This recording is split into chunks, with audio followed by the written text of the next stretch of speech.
If everybody around you in your class, say you're a student in a class and everyone else is more intelligent than you, you won't be proud. You'll be pretty humble. నీవు ఒక తరగతిలో విద్యార్థిగా ఉన్నట్లయితే నీ చుట్టుపక్కల ఉన్న వాళ్ళందరూ నీకంటే తెలివితేటలు కలిగిన వాళ్ళైతే నీవేం గర్వించవు.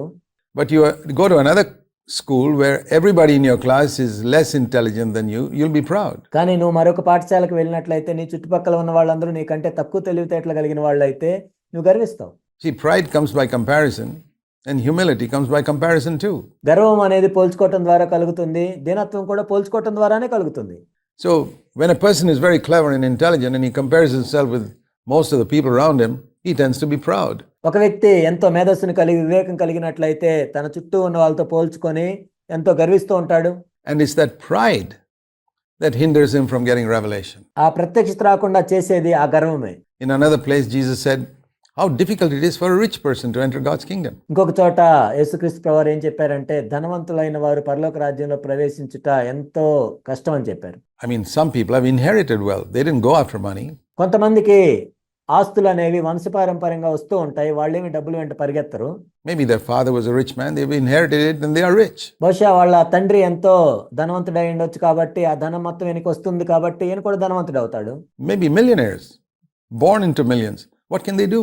వీళ్ళు కోటీశ్వర్లు, ఆ విధంగానే వాళ్ళు పుట్టారు, మరి వాళ్ళు ఏం చేయగలరు? Is God against them because they were born into a million rupee inheritance? No.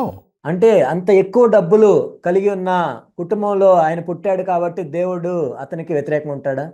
లేదు. But the more a person has a wealth, he tends to look down on people who are poorer. కానీ నిజానికి జరిగేది ఏంటంటే ఒక వ్యక్తికి ఎంత డబ్బులు ఎక్కువగా ఉంటే పేదవాళ్ళని చూసి వాళ్ళని తక్కువగా చూసే అవకాశం ఎక్కువగా ఉంటుంది. So when it speaks about riches, it could be riches of intelligence, it could be riches of money. ఇక్కడ ధనము అంటే నీకు ఎక్కువ తెలివితేటలు ఉండొచ్చు, ఎక్కువ డబ్బులు ఉండొచ్చు. It could be riches of beauty, personality, attractiveness. ఎక్కువ సౌందర్యంగా ఉండొచ్చు, నీ వ్యక్తిత్వం ఎక్కువగా ఉండొచ్చు, లేకపోతే ఎక్కువ ఆకర్షణీయంగా ఉండొచ్చు. Gift or whatever it is, anything that makes us rich. ఎక్కువ తలాంతులు ఉండొచ్చు, ఏదైనా సరే, ఏదైనా మనల్ని ధనవంతులుగా చేసేది. Compared to others who are poorer than us in gift or appearance or beauty or anything, if it makes us proud, it's impossible to enter God's kingdom. వేరే వాళ్ళతో పోల్చి చూసుకున్నప్పుడు నీకు ఎక్కువ డబ్బులు ఉండొచ్చు, లేకపోతే ఎక్కువ సౌందర్యం ఉండొచ్చు, అది ఎక్కువ ఏదైనా ఉండొచ్చు, కానీ ఆ విధంగా నువ్వు గర్వించినట్లయితే దేవుని యొక్క రాజ్యంలో ప్రవేశించుట అసాధ్యము. It's the same principle here. That's why God hides things from certain people. ఇక్కడ కూడా అదే నియమం వర్తిస్తుంది. అందుకే దేవుడు కూడా కొంతమందికి తన సంగతుల్ని మరుగు చేస్తాడు. But, and you see the truth of that in the rest of the statement, you have revealed them. Notice that word revelation. కానీ ఆ తర్వాత మాటలు మనం చూసినట్లయితే నువ్వు బయలుపరిచావు అని ఉంది. అంటే చూడండి ఇక్కడ బయలుపరచటం. Revelation is a word used in the New Testament to mean God showing something to us which cannot be understood by mere academic study. కొత్త నిబంధనలో ప్రత్యక్షత, బయలుపరచుట అంటే దాని అర్థం ఏంటంటే మనం కేవలం ఏదో అకాడమిక్ గా చదివితే మనకి అర్థం కాని విషయాన్ని దేవుడే తెలియజేయటం. You can read the Bible and become a scholar. You can get a PhD in biblical studies just like somebody else gets a PhD in chemistry or physics. నీవు బైబిల్ బాగా చదివి నువ్వు PhD డిగ్రీ పొందవచ్చు Bible స్టడీలో, మిగిలిన వాళ్ళు రసాయన శాస్త్రంలో, భౌతిక శాస్త్రంలో PhD పొందినట్లుగా నువ్వు పొందొచ్చు. It's just academic study of chemistry or physics. రసాయన శాస్త్రం, భౌతిక శాస్త్రం అకాడమిక్ గా చదివినట్లుగానే ఉంటుంది ఇది. I remember in my younger days, I used to see a lot of Christian workers reading their Bible on their knees and spending hours studying the Bible. నేను యవనస్తుడిగా ఉన్నప్పుడు ఈ విధంగా చూశాను. క్రైస్తవ పనిచేసే వాళ్ళు అనేక మంది మోకాళ్ళ మీద ఉండి అనేక గంటలు వాళ్ళు బైబిల్ చదువుతూ ఉంటారు. And I thought they'd be very holy people, but I would watch them during the day and then get angry and upset and they loved money and నేనేమనుకున్నా అంటే వాళ్ళు ఎంతో పరిశుద్ధులని అనుకున్నాను. కానీ మిగిలిన సమయాల్లో వాళ్ళు చూసినట్లయితే వాళ్ళు కూడా ఎంతో కోపపడుతూ ఉంటారు, నిరాశపడుతూ ఉంటారు, డబ్బుని ప్రేమిస్తూ ఉంటారు. There was every evidence of carnality in everything in their lives, competition, jealousy, name it. శరీరానుసారమైన ప్రతి దురాశ వాళ్ళలో ఉండేది, అసూయ కానీ మిగిలినవి ఏవైనా సరే. Now I was confused because I was in my 20s and I said, Lord, what is this? నేనెంతో కలవరపడ్డాను. అప్పుడు నా వయసు 20లో ఉంది. ప్రభువా ఇదేంటని నేను అడిగాను. How is it people who spend so much time with your word behave like this the same day? నీ వాక్యాన్ని అంతసేపు చదివి తర్వాత ఈ విధంగా ప్రవర్తించడం ఏంటి అసలు? And the Lord spoke to my heart something that really opened my eyes. అప్పుడు ప్రభు నా హృదయంలో మాట్లాడాడు. అదేంటంటే దాని ద్వారా నా కళ్ళు తెరవబడ్డాయి. The Lord said, even though they're on their knees, they're reading a book. It could be a chemistry book. It could be the newspaper. It could be the Bible. వాళ్ళు మోకాళ్ళ మీద ఉండి చదువుతున్నా కానీ అది కేవలం ఒక పుస్తకాన్ని వాళ్ళు చదువుతున్నారు. అది ఒక రసాయన శాస్త్రం అయి ఉండొచ్చు, ఒక న్యూస్ పేపర్ అయి ఉండొచ్చు, బైబిల్ అయి ఉండొచ్చు. They're not getting in touch with me వాళ్ళు నాతో సహవాసం చేయట్లేదు. any more than they don't get in touch with me if they read the newspaper. వార్తాపత్రిక వాళ్ళు చదువుతున్నప్పుడు నాతో ఏం సహవాసం కలిగి ఉండరు. So I discovered that just because you read the Bible on your knees or you read it for 1 hour doesn't mean you contact God. నువ్వేదో బైబిల్ని ఒక గంట సేపు మోకాళ్ళ మీద ఉండి చదివినంత మాత్రాన దేవునితో నువ్వు సంబంధాన్ని కలిగి ఉంటావని ఏం లేదు.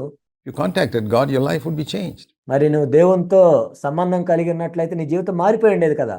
I have experienced times when I've spent 15 minutes listening to a really godly man.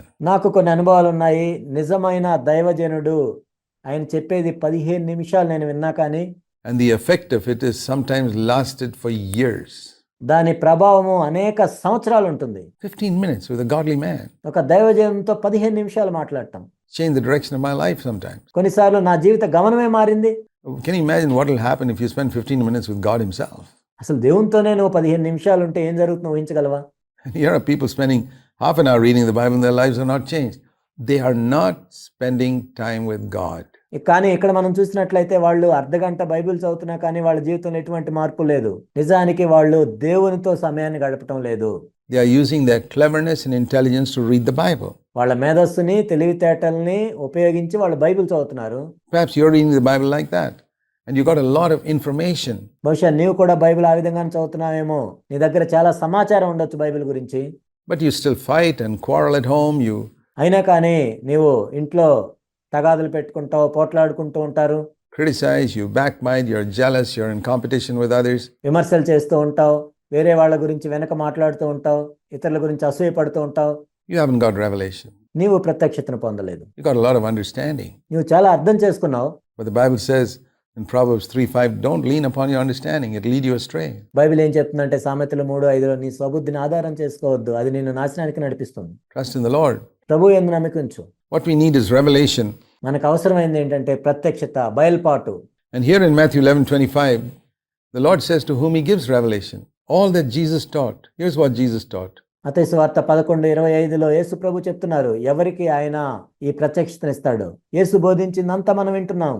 ఇక్కడ చూడండి యేసు ఏం బోధించాడు. That with your cleverness and intelligence you cannot get revelation. నీ మేధస్సుతో, నీ వివేకంతో, నీ తెలివితేటలతో నీవు ప్రత్యక్షతను పొందలేవు. What you need is the characteristic that babes have. Matthew 11:25. నీకు కావాల్సిందల్లా ఏంటంటే పసి బిడ్డలు ఏ విధంగా ఉంటారో నీవు ఆ విధంగా ఉండాలి. మత్తయి 11:25. The Father reveals his truth to babes. తండ్రి పసిబాలురకు ఆయన సత్యాన్ని బయలుపరిచాడు. Now what do babes have which clever and intelligent people don't have? వివేకులు, జ్ఞానులు వాళ్ళకి లేనిది పసిపిల్లలకు ఉండేదేంటి? Well, is there any book, for example, that only babes can understand, which clever and intelligent people cannot understand? మేధస్సు కలిగిన వాళ్ళు, తెలివితేటలు, వివేకం కలిగిన వాళ్ళు అర్థం చేసుకోకుండా కేవలం పసిపిల్లలు మాత్రమే అర్థం చేసుకునే పుస్తకం ఏమైనా ఉందా? Can you think of any book on any subject అసలు ఏ అంశం మీద అయినా, ఏ పుస్తకమైనా అలా ఉంటుందా? which only babes can understand?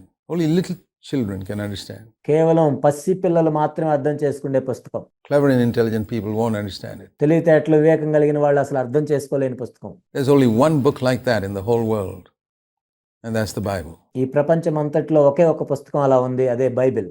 Every other book in the world, if a babe can understand it, any clever person can understand it too. ఈ లోకంలో మరే పుస్తకాన్ని మనం చూసినా ఒక పసి పిల్లవాడు దాన్ని అర్థం చేసుకున్నాడంటే తెలివితేటలు కలిగిన వాళ్ళు తప్పకుండా దాన్ని అర్థం చేసుకుంటారు. But the Bible can only be understood by those who have this one characteristic of babes that Jesus emphasized. కానీ బైబిల్ ఎవరికి అర్థమవుతుందంటే ఇక్కడ యేసుక్రీస్తు ప్రభువారు పసి పిల్లల గురించి దేని గురించి అయితే చెప్తున్నారో అది కలిగిన వాళ్ళు మాత్రమే అర్థం చేసుకోగలరు. In Matthew 18, he picked up a child and said, humble yourself like this little child if you want to enter the kingdom of heaven. మత్తయి సువార్త 18 మనం చూసినట్లయితే యేసుక్రీస్తు ప్రభువారు ఒక చిన్న పిల్లవాడిని ఎత్తుకొని ఈ పిల్లవాని వలె మిమ్మల్ని మీరు తగ్గించుకున్నట్లయితే దేవుని యొక్క రాజ్యంలోకి ప్రవేశిస్తారని చెప్పాడు. It's humility that's the primary characteristic of a babe. ఒక పసిబిడ్డలో ప్రాథమికంగా మనం చూసే గుణలక్షణం ఏమిటంటే దీనత్వము.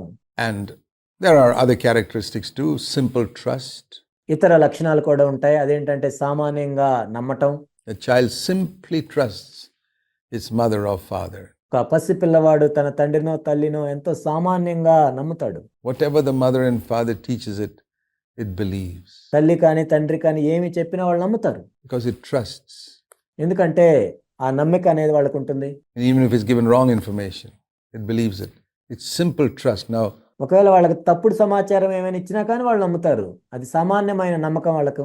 we can't trust human beings like that, but we can certainly trust God because He'll never give us wrong information. మానవులను అయితే మనం ఆ విధంగా నమ్మలేం, కానీ ఖచ్చితంగా మనం దేవుడిని ఆ విధంగా నమ్మొచ్చు. ఎందుకంటే ఆయనేమి తప్పుడు సమాచారం మనకి ఇవ్వడు. But it's that simple, trustful attitude. కాబట్టి ఇది ఎంతో సామాన్యమైన నమ్మకం ఉంచటం. Another characteristic of a child is it's constantly open to understand truth that it doesn't know. ఒక చిన్న పిల్లవాని మరొక లక్షణం ఏంటంటే తనకు తెలియని విషయాన్ని అర్థం చేసుకోవాలని తాను ఎంతో కోరుకుంటాడు. He doesn't think it knows it all. నాకు అన్నీ తెలుసు అని ఆ పిల్లవాడు అనుకోడు. As people grow up, they think they know it all. ఎదిగిన వాళ్ళే ఆ విధంగా అనుకుంటారు, నాకు అన్నీ తెలుసు అని. And there are many Christians I met who think they know it all. అనేక మంది క్రైస్తవులు నేను కలిశాను, వాళ్ళు ఏమనుకుంటారు, నాకు అంతా తెలుసు అని వాళ్ళు అనుకుంటారు. They won't get any more revelation. ఆ విధంగా ఉన్నట్లయితే వాళ్ళకి ఎటువంటి ప్రత్యక్షత కలగదు. They can read the Bible and not get revelation. I've been reading the Bible for 53 years. వాళ్ళు బైబిల్ చదివినా కానీ వాళ్ళకి ప్రత్యక్షత రాదు. నేను 53 సంవత్సరాల నుండి బైబిల్ చదువుతున్నాను. And I find I still get revelation on it when I read it now. నేను ఇప్పుడు చదివినా కానీ నాకు నూతనంగా ప్రత్యక్షత కలుగుతూ ఉంటుంది. Because I say, Lord, there's a lot of truth here which I still don't know. ఎందుకంటే ఇక్కడ ఎంతో సత్యం ఉంది, ఇంకా నాకు అనేక విషయాలు తెలియవు ఇందులో. Come to scripture like a babe with a recognition there's a lot of things you don't know. That's how a little child learns. ఒక చిన్న పిల్లవాని వలె మనం లేఖనాల దగ్గరికి వచ్చి నాకు ఎన్నో విషయాలు తెలియవు అన్న వైఖరితో రావాలి. ఒక చిన్న పిల్లవాడు ఎప్పుడు అలానే ఉంటాడు, అలా నేర్చుకుంటాడు. Come to the scripture with humility. దీనత్వంతో లేఖనముల యొద్దకు మనం రావాలి. And come to the scripture with simple trust in God and openness. దేవుని మీద సామాన్యమైన విశ్వాసం ఉంచి అటువంటి తెరిచిన హృదయంతో మనము లేఖనాల దగ్గరికి రావాలి.